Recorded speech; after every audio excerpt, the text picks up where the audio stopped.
Actuariat. Éclairer les risques, tracer l'avenir. Un podcast proposé par l'Institut des actuaires. Comment garantir la solidité des assureurs, protéger les assurés tout en faisant évoluer un secteur confronté à des risques toujours plus complexes? Derrière cette équation, les normes prudentielles et comptables, Solvabilité 2, IFRS 17, des acronymes parfois techniques, mais des impacts très concrets. Elles redessinent les pratiques, transforment le quotidien des actuaires, réorganisent les compagnies d'assurance et contribuent à la protection des clients. Mais au fond, à quoi servent vraiment ces normes? Comment les professionnels s'en emparent-ils? Et comment elles évoluent au rythme du monde qui change? C'est ce que nous allons explorer dans cet épisode. Je suis Grégoire Tournon et notre invité Pierre Kremer, responsable veille et méthode chez Crédit Agricole Assurance.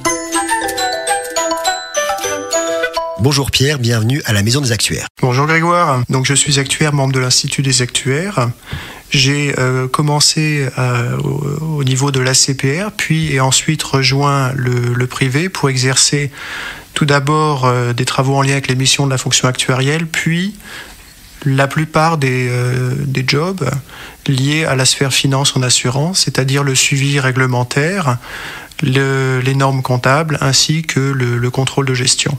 J'ai rejoint Crédit Agricole Assurance au début de l'année 2024 pour suivre l'ensemble des pratiques de place, mais également la réglementation et établir en interne avec mes collègues des principes valables au sein du groupe et partagés avec l'ensemble de nos filiales. Je suis par ailleurs les échanges et participe aux discussions ayant trait à l'évolution globale des différentes normes dont nous allons pouvoir parler aujourd'hui.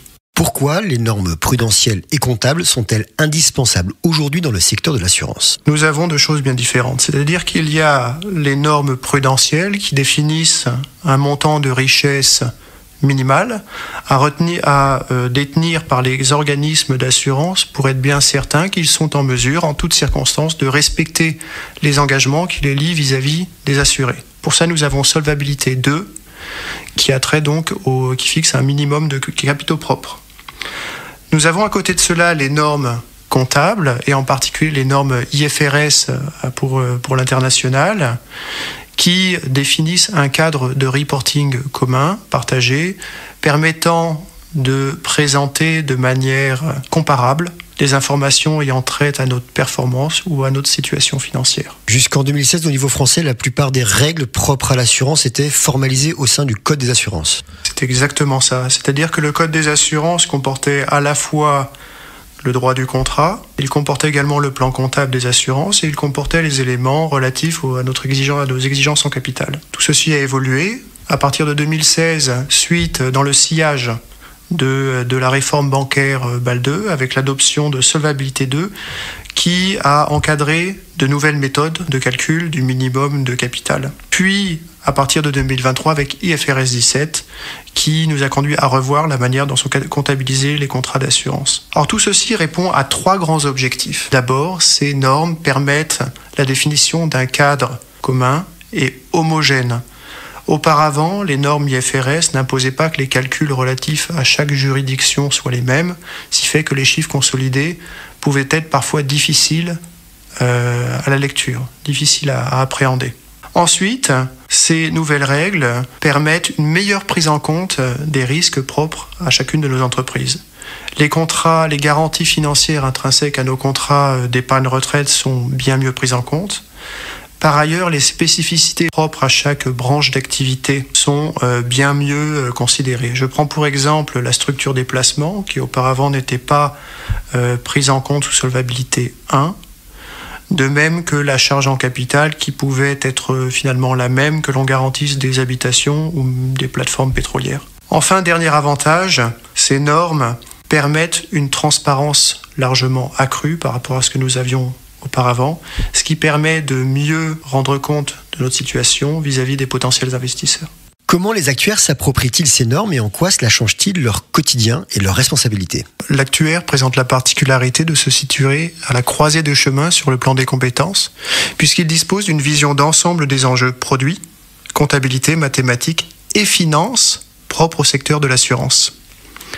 L'actuaire était particulièrement présent dans les années 2000 sur les questions de tarification ou de provisionnement, puis il passait finalement la main aux équipes comptables pour les questions comptables et au contrôle de gestion pour les aspects liés au pilotage.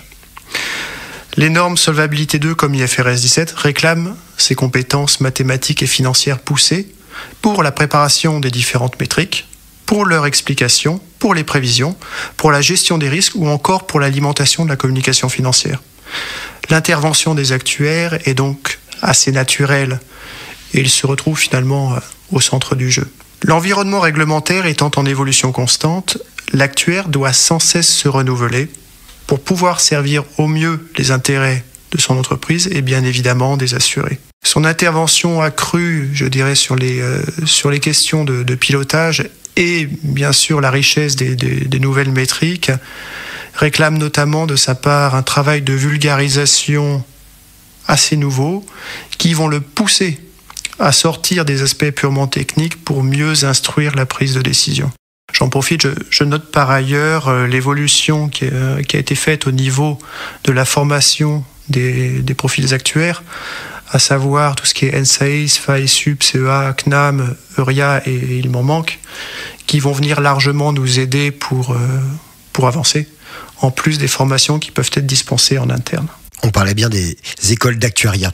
Concrètement, qu'est-ce que cela change dans l'organisation des compagnies d'assurance? Est-ce qu'il y a de nouveaux rôles ou de nouvelles dynamiques? Pour commencer, s'agissant des engagements des entités d'assurance vie, il faut avoir en tête que les équipes précédemment chargées de la gestion active-passif projetaient déjà des primes, des prestations, et c'est tout à fait ce dont nous avons besoin dans le cadre Solvabilité 2 IFRS 17.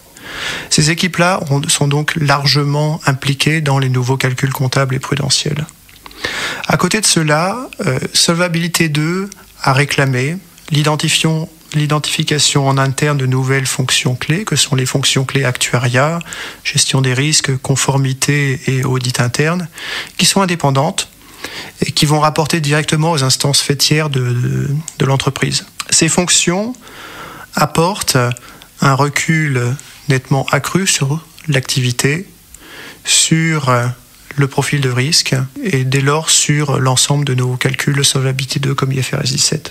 Par conséquent, bien qu'IFRS 17 ne stipule finalement aucune contrainte ayant trait aux aspects aux questions de gouvernance, les fonctions clés prévues par Solvabilité 2 vont largement nous aider puisqu'elles vont apporter un recul plus conséquent sur tous les aspects modèles, sur tous les aspects paramétrage, nous permettant de mieux prendre en compte les spécificités de la population assurée, les actions du management et plus globalement la stratégie de l'entreprise. Et pour les assurés, en quoi ces normes renforcent-elles leur protection ou modifient-elles leur relation avec leur assureur?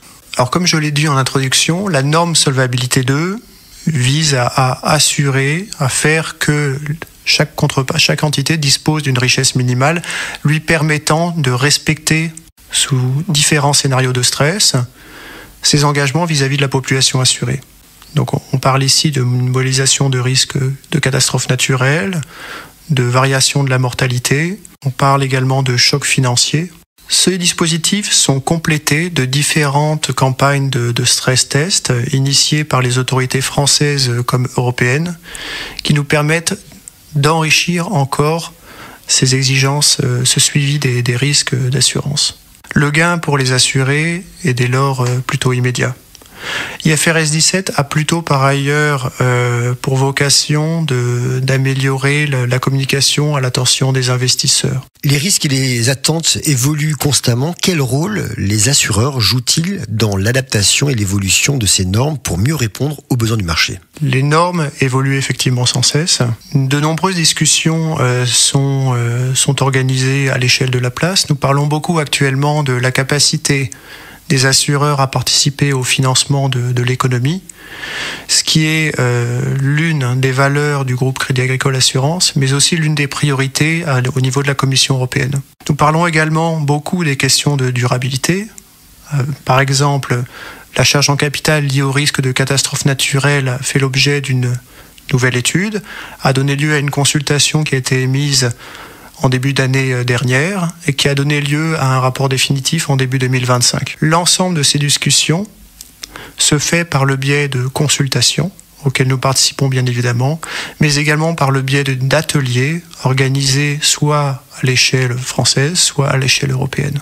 En regardant vers l'avenir, comment envisagez-vous l'évolution des normes prudentielles et comptables dans le secteur de l'assurance et quels défis et opportunités cela représente-t-il pour les acteurs du marché ? Finalement, les normes présentant des impacts forts ont été plutôt nombreuses ces derniers temps. Au vu de ceci, je m'attends plutôt aujourd'hui à ce que ce rythme évolutif freine petit à petit et à ce que nous constations une certaine stabilité à moyen terme pour ce qui est du socle existant. Nous attendons en revanche d'en savoir plus sur les futurs plans de durabilité prudentielle qui vont venir enrichir le cadre de gestion des risques propre à Solvabilité 2 et nous suivons dès lors le sujet de manière très attentive. Parce que cela va nécessiter une adaptation rapide des différents métiers, notamment sur les sujets de direction des risques, et qui va être très important pour nous de nous adapter pour en tirer parti le plus efficacement possible. Merci Pierre. Merci à vous Grégoire.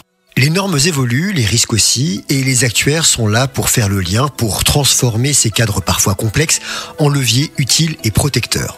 Ce qu'on retient de cet échange, c'est que derrière chaque ligne réglementaire, il y a des choix, des métiers qui bougent, des responsabilités qui s'affirment et au final, un enjeu, garder un secteur solide et digne de confiance. Notre expert du jour était Pierre Crémer, responsable veille et méthode chez Crédit Agricole Assurance. Je vous retrouve très vite pour un nouveau numéro des Voix de l'Actuariat. En attendant, je vous invite à retrouver l'ensemble de la collection sur toutes les plateformes de podcast. Les Voix de l'Actuariat. Éclairer les risques, tracer l'avenir. Un podcast proposé par l'Institut des actuaires.